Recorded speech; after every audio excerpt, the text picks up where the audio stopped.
Good morning, everyone. Thanks for joining us for this early morning meeting of the Revenue Subcommittee for April 7th, 2022. We have three bills to consider this morning. We'll go through the two, what I think will be shorter conversations first, and then take on SB 391. So let's start with SB 289. This is the Historic Revitalization Tax Credit Bill, the cross-file of the bill that we've already passed out. There are amendments that were sent around in the portion of the bill related to the enterprise zone extension. These amendments simply conform to what we already passed out of the House. The amendments also make some adjustments to the Senate numbers on the revitalization tax credit. So if you'll recall, when we passed the House version of the bill out, we had set the program, significantly increased the program to a $2 million annual appropriation of the small commercial credit and a phased-in increase to $20 million on the large commercial credit. The Senate passed it out at $4 million in small commercial, $22 million in large commercial. We've been asked to mitigate our fiscal actions somewhat, given all the, frankly, all the tax actions that have already happened this session. As a compromise, these amendments that we have in front of us right now would set the small commercial at $2 million, and then permanently and immediately set the large commercial at $20 million instead of the 22 that came in at the Senate.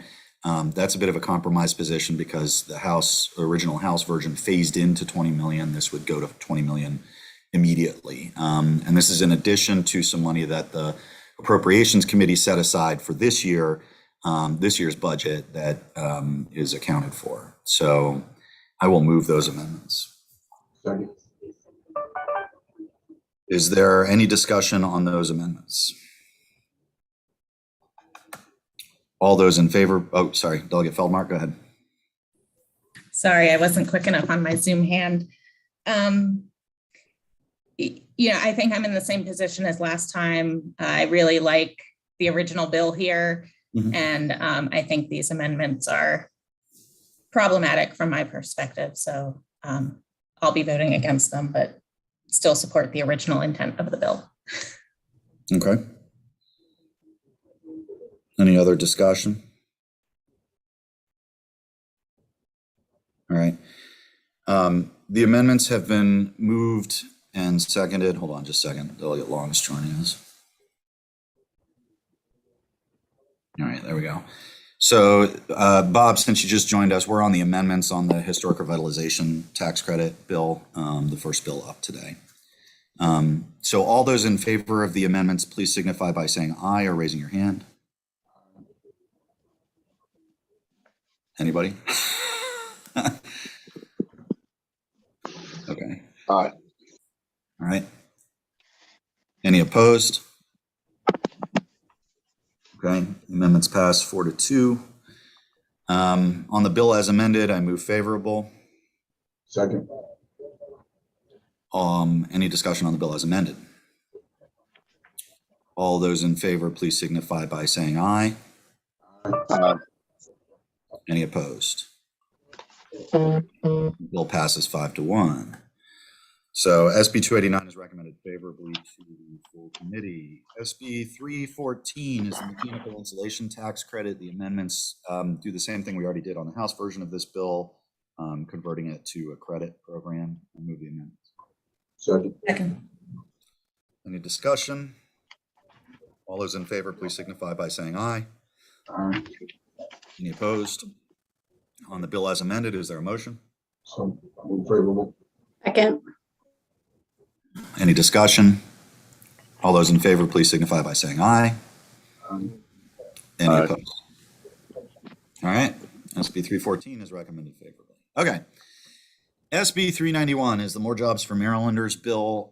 We have a number of amendments to consider. Some of them I had described in our last discussion on Tuesday. Some of them are new for discussion. We're going to take each individual part of the amendments as a separate vote and a separate discussion, so people have a chance to weigh in on the details here. We're going to start. We'll start with the amendments that we had previously discussed and take them piece by piece. So I'm going to go in order. I'm looking at the reprint of the bill, at least my most recent version of the reprint. I'll start on page 5 of the reprint. Actually, Brad, do we have a more up-to-date version of the reprint than what I'm looking at? I'm looking at the one from Tuesday. I haven't sent one. I'll send it right now. Cool. The amendments that the reprint I'm going to send pertains to are 433-623/1. Amendment number 1. Thank you, Rhodes.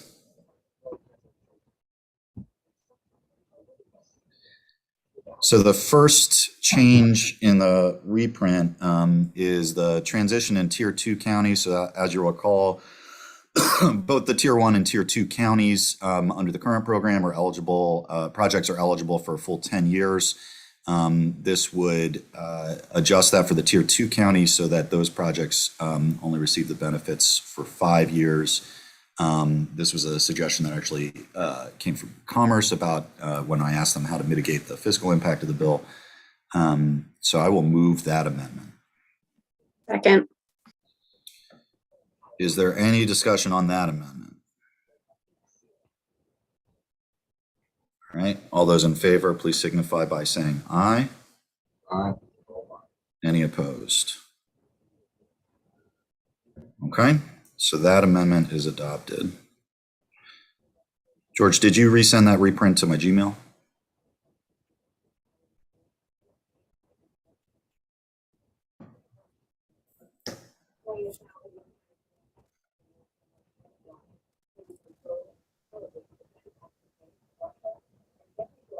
I'll just work off the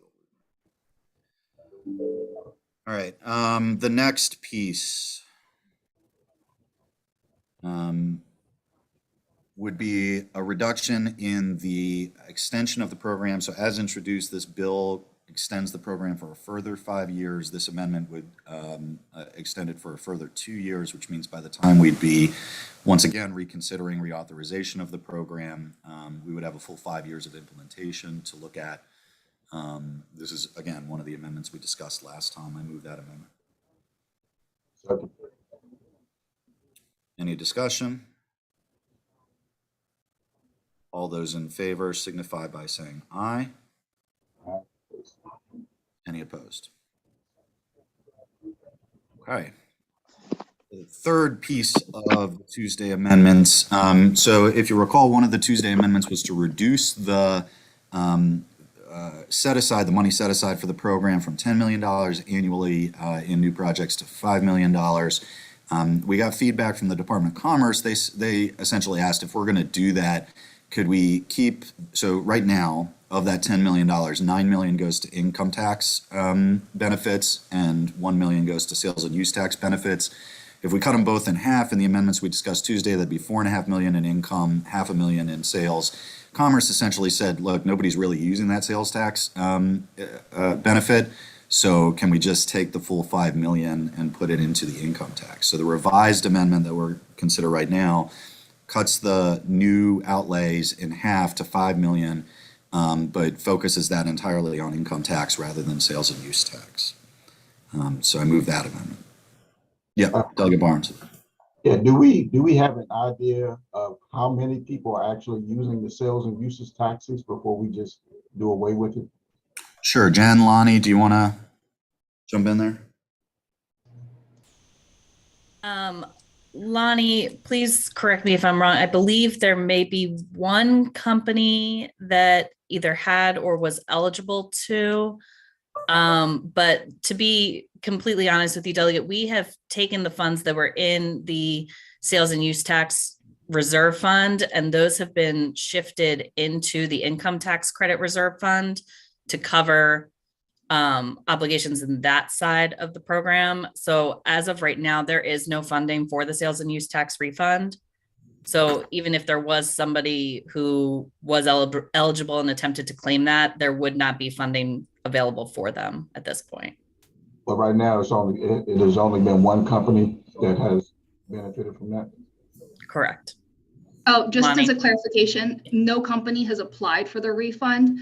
At this point, Maryland already has existing sales and use tax exemptions. So at the front end, a manufacturing business does not need to pay sales and use tax on equipment used in a production or manufacturing process. That's an existing exemption we have in the state. And as a result of that, there's not much of a need on the refund end, which would only refund them, say, on office equipment that they purchased for use at their facility. And the other fund, how many companies are utilizing that one? You mean the sales and use tax exemption? Yes. I don't have any numbers. It would be a comptroller concern, but any manufacturer is entitled to use that exemption. Okay. Yeah, that's a broader pre-existing exemption. Got it. Yeah. Delegate Palakovich-Carr? Thank you, Mr. Chair. Just to clarify, so this amendment is completely eliminating the sales and use tax provisions that are currently in statute. Do I have that right, George? For projects going forward, right? Forward, George? you're right. Yeah, thank you. Delegate Feldmark? Thank you, Mr. Chair. And I'm sorry, I think I'm kind of asking maybe the same question Delegate Palakovich-Carr was. I'm trying to follow along and see where that is in the statute, because I just want to make sure we're not misleading in offering a credit that isn't actually funded or available. Sure. So in your amendments, it's reflected in two different spots. Okay. First, this change to page 8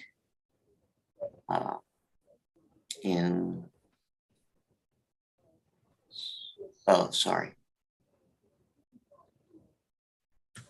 The way I've drafted this, you would want to also make changes under 6804B, I believe, where the benefits are laid out.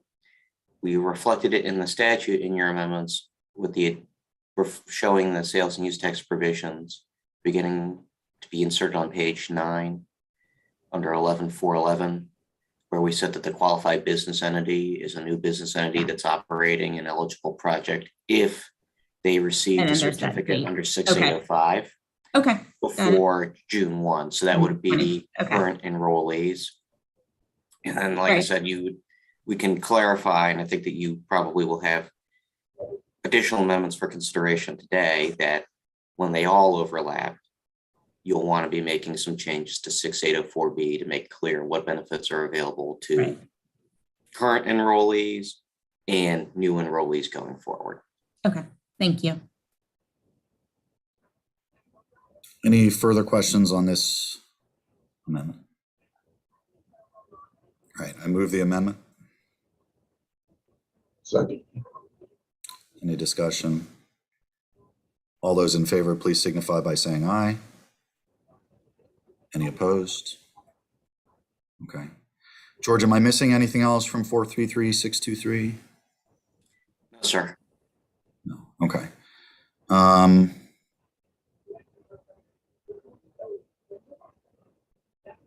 right. I believe there are a number of additional amendments. So let me. If I could, I'd recommend you take 963724 next. Oh, right. Yeah. What, can you describe that amendment? This amendment would, just as the prior amendment sunset the sales and use tax refund for future enrollees, this would eliminate the waiver for corporate filing fees and the property tax credit for new enrollees after June 1 or beginning June 1, 2022. And so there you have alterations on page 5 in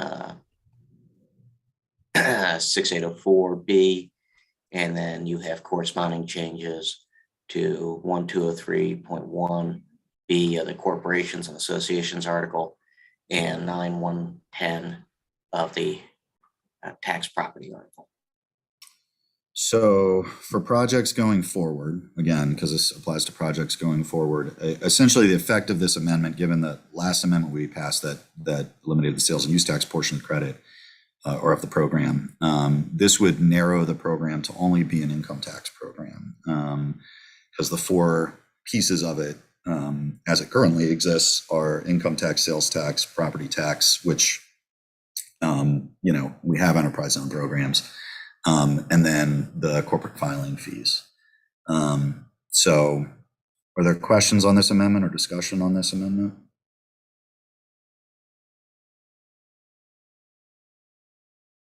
All right, then I move the amendment. Can, Yeah.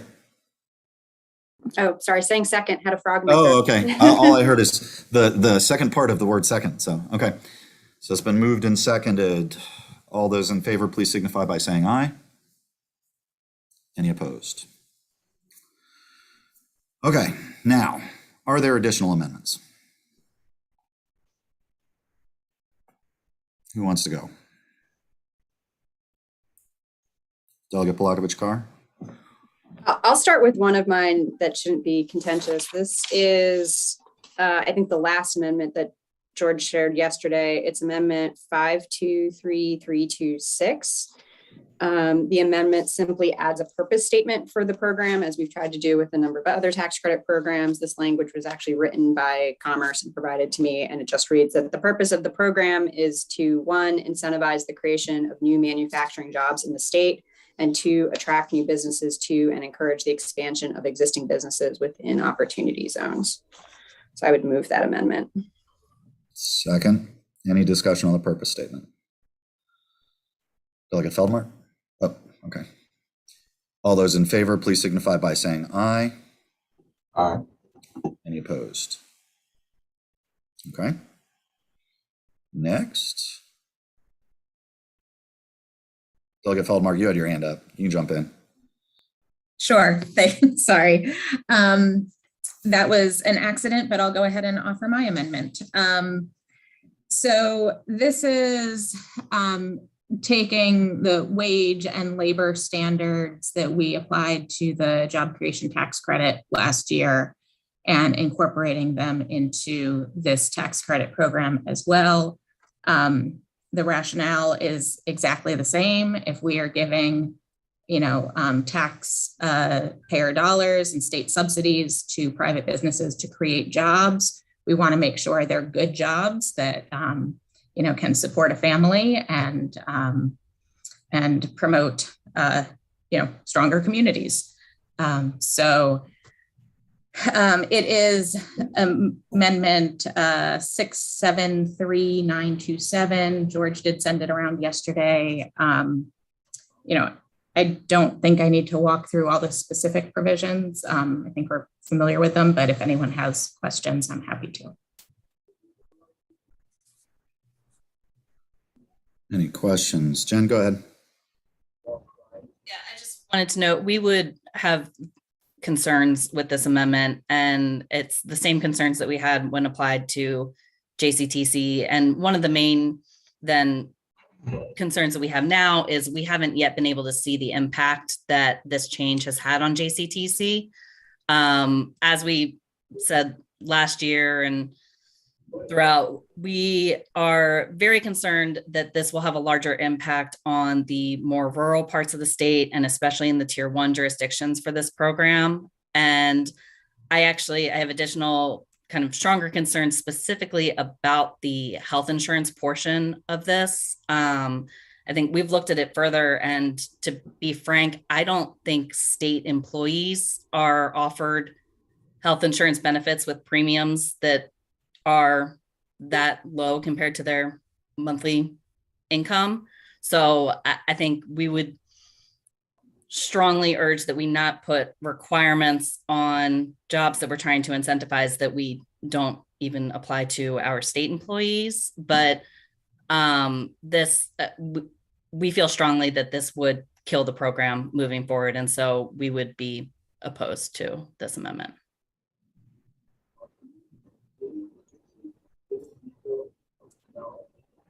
Delegate Feldmar. Thank you, Mr. Chair. I would love if you're able to share the data that you compiled on state employees, because I think, I agree with you that we should be walking the walk in terms of our policy with our own employees, and I would be happy to work on that. But the fundamental point does not change, that we should not be subsidizing private businesses to create jobs that don't provide a living wage and leave those employees, needing to depend on additional public assistance. So I'll move my amendment. Second. Delegate Barnes? Yeah, I just had a question for Jen. As it relates to the JCC, have we gotten any data on that as far as what is the program like? Is it working? Is it not working? To really make a determination on Delegate Philmark's amendment? We have not, Delegate. So those changes were, it was a bill that passed last year. The governor vetoed the bill. The veto was then overridden during the special session. So we are in the process now of implementing those changes for the JCTC program, and they are effective for jobs created, I believe, after October 1st of 2021. So we have not yet seen the impact that it has in terms of companies that would have previously applied for but are no longer going to be eligible for the program. We haven't had the time yet to see the impact that that's having on the JCTC program. So, and I understand the concern, but I guess what I'm trying to do is, in all fairness to her amendment, there's no way of saying that it's going to work or not work because we haven't received any data on it yet. Is that fair? It is fair, and we would ask to have the time to see that impact on JCTC before then applying it to our other programs. And with the reduced sunset extension for 2 years that has now been adopted, I think that would be enough time for us to see what happens for JCTC. And then assuming this program is back, the MJM program is back for another sunset extension in 2 years, that could be something that could then be considered again at that point. I understand. Thank you.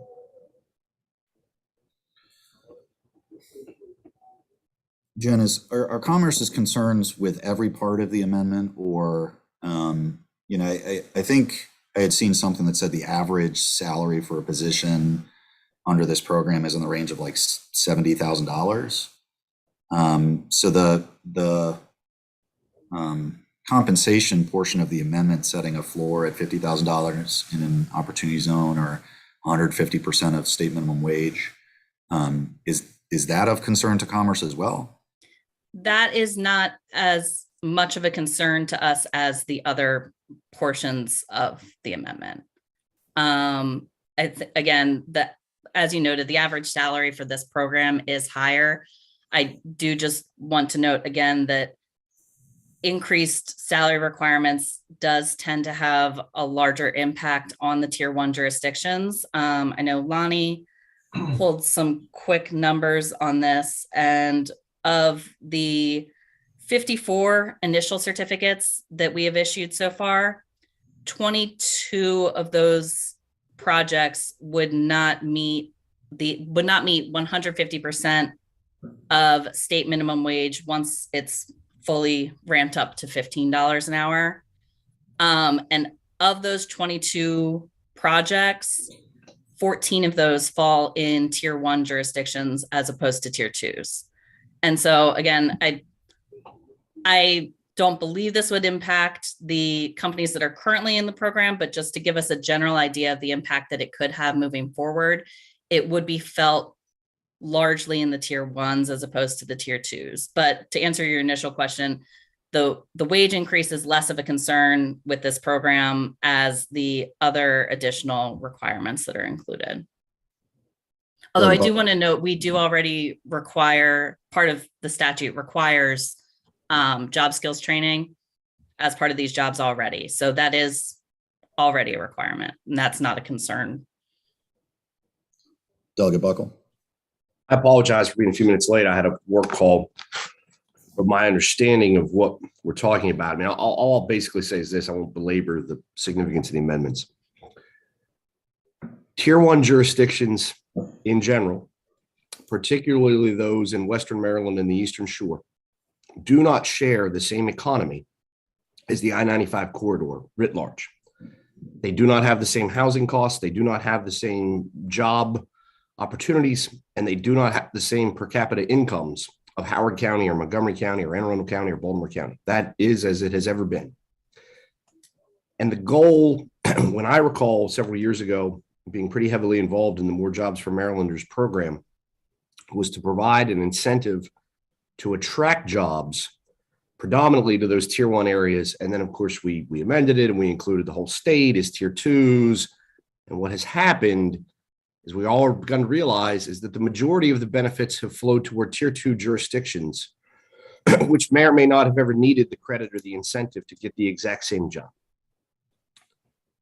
I have to firmly hope and urge the people in the subcommittee and the committee, do not put any additional restrictions for the job qualifications, whether it be wage or training or all of these benefit oriented things. When the Department of Commerce tells you that so many of the projects would not qualify that are going into tier 1, if that's what you want to do, if that's the price that everyone has to pay, you might as well kill the program, because it's not doing anything. It's not helping under those conditions to grow jobs.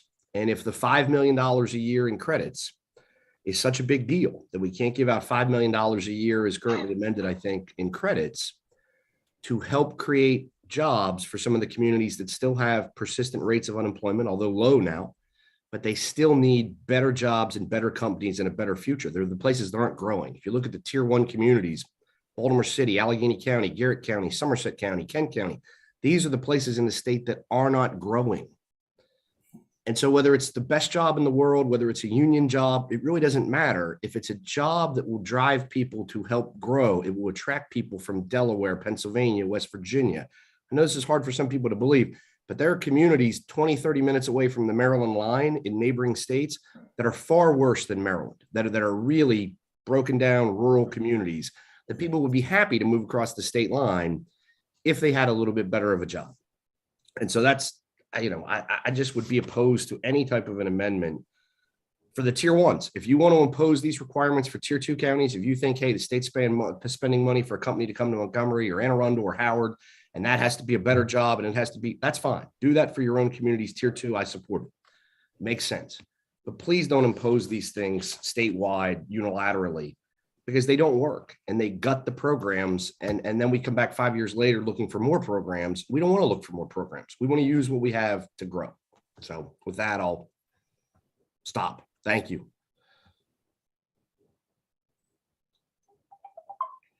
Delegate Barnes.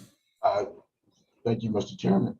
I guess, Jen, I am always impressed by my good friend's speech and comments because it moves me.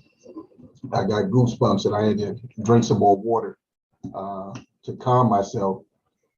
But when we start looking at the program itself, what is the benefits, or can you tell us, has there been any movement or job growth within that tier 1 sector? And secondly, the amendment that Delegate Philmark is recommending, would that affect those tier 1s with her amendment?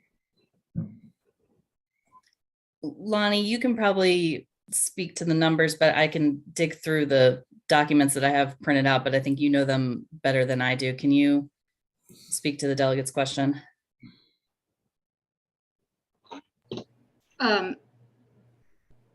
So we've received a lot of interest from consultants about opportunities now in tier 1 areas. I will say that I think we offered, and I think this is public information, so I can share it, for instance, a business like Hitachi, which was considering between Virginia and Maryland. Washington County recently won that opportunity, and it was largely due to the benefits provided under MJM. That was one of the things that we offered to them. There are other opportunities at Trade Point, some of the largest projects coming to Trade Point, that because Baltimore County is designated as a tier 1, that we were able to win those opportunities as well. They are good paying jobs. And as Jen said, they are, the average job that we certified this past year is around $80,000. But it is a range across the state because you are including tier 1 and tier 2 areas. Now, the minimum wage is increasing, whether 120 or 150% of the state minimum wage, and all of the businesses have to accommodate that. So we may see a fallout in future years when that wage increases, and we are starting to, in fact, see that when the wage increased from 2019 to 2020 and now into 22, that the wages aren't necessarily meeting that. But for the most part, we're making companies aware of that change, and they're trying to acclimate to it, and they are trying to pay more.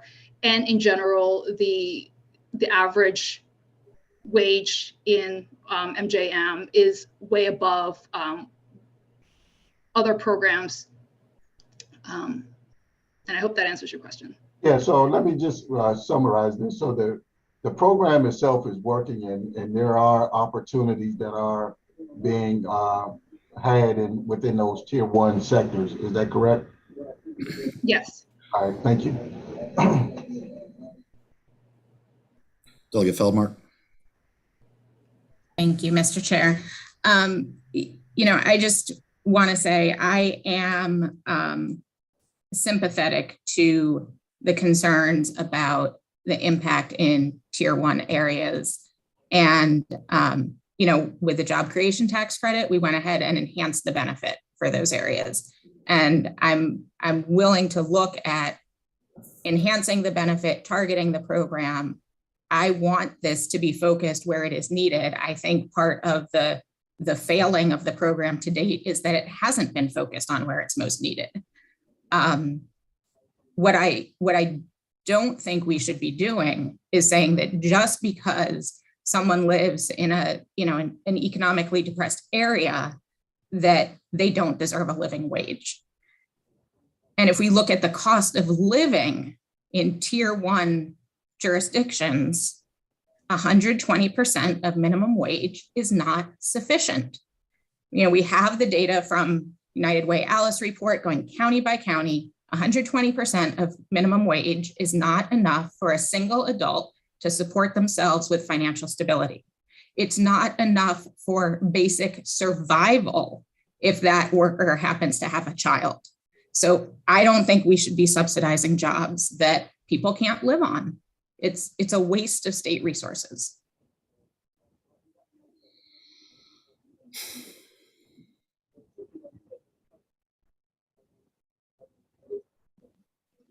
Delegate Buckle. I guess my only reply to my friend, and I appreciate her concerns, is this.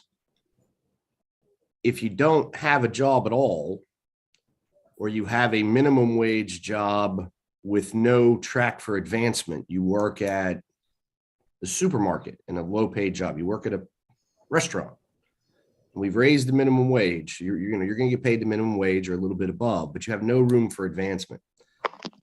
People where I live, people I know would rather have a job at a company with opportunities, with training. I think a lot of the things that you've included here, they would have, provides paid leave. We just passed a law that says we're going to have to provide paid leave under Maryland law anyway. People would rather have that job and have that opportunity and have a chance for their kids to have that job. Where I live, one of the best jobs that you can get if you don't get a college degree or you don't get a 4-year college degree is to go work at a state maximum security prison. And that's a tough job. And they're good jobs, and people go in there. I have a daughter. I'll be honest with you. I wouldn't recommend my daughter. It's tough. There aren't very many women who work at the maximum security prison because it is a demoralizing environment for many of them. It is a dangerous environment some days. And you don't see that. And so, I appreciate the concern of we want them to be good jobs, but, $35,000, $40,000 a year or up in Allegheny County or Washington County or Garrett County or Somerset County or Kent County or, Wacomico County.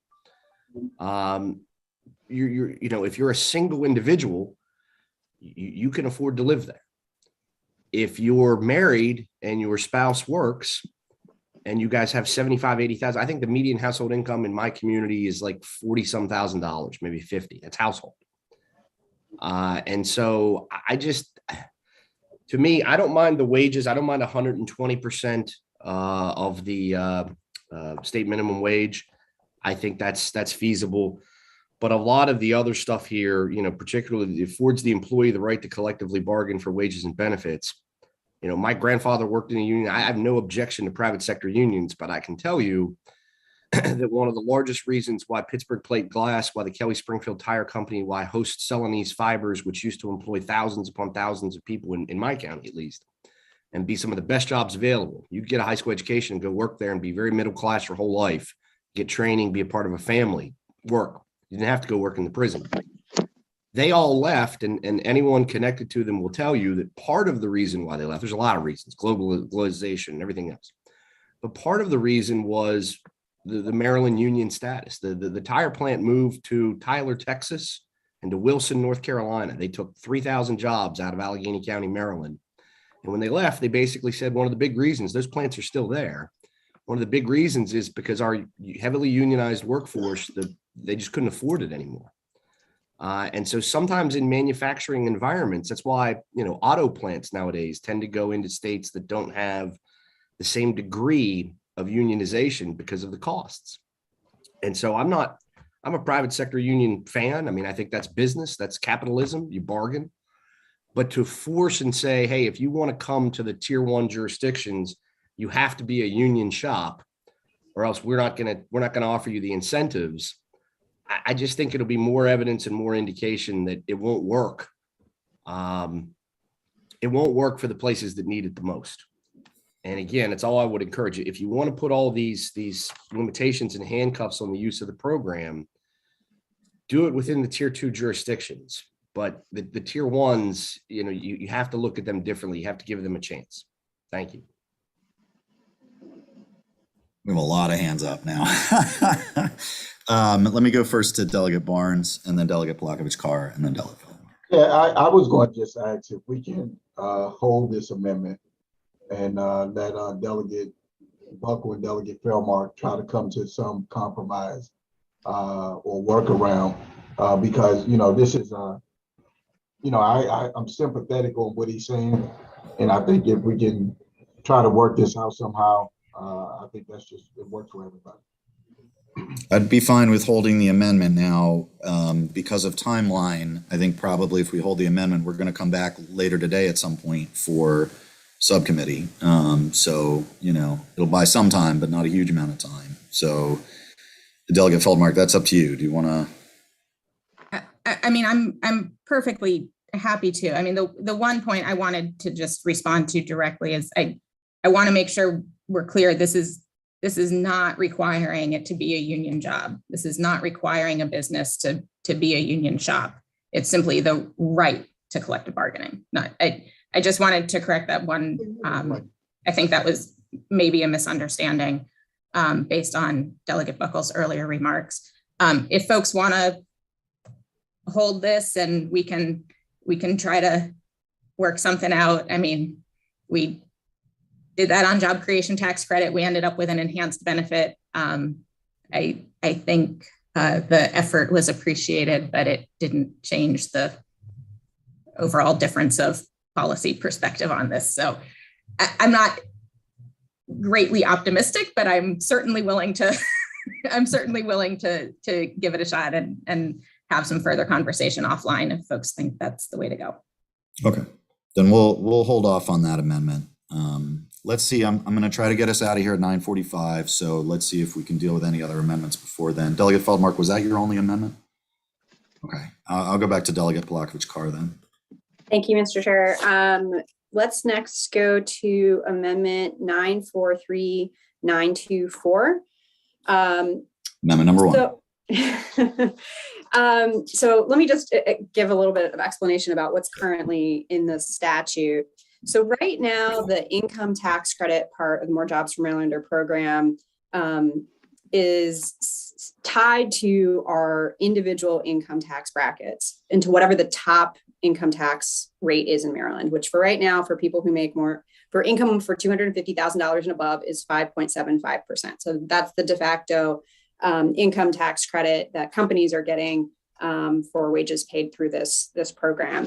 What this amendment does is it strikes the reference to the income tax brackets and instead substitutes a specific number, in this case, 4.75%. And the rationale behind that is that as the information that Commerce provided us in an email a few days ago, right now, the average wage for jobs created under this program is $78,000. Well, that falls very, neatly into our income tax bracket, which ranges from $3,000 to $100,000, and the tax rate on that bracket is 4.75%.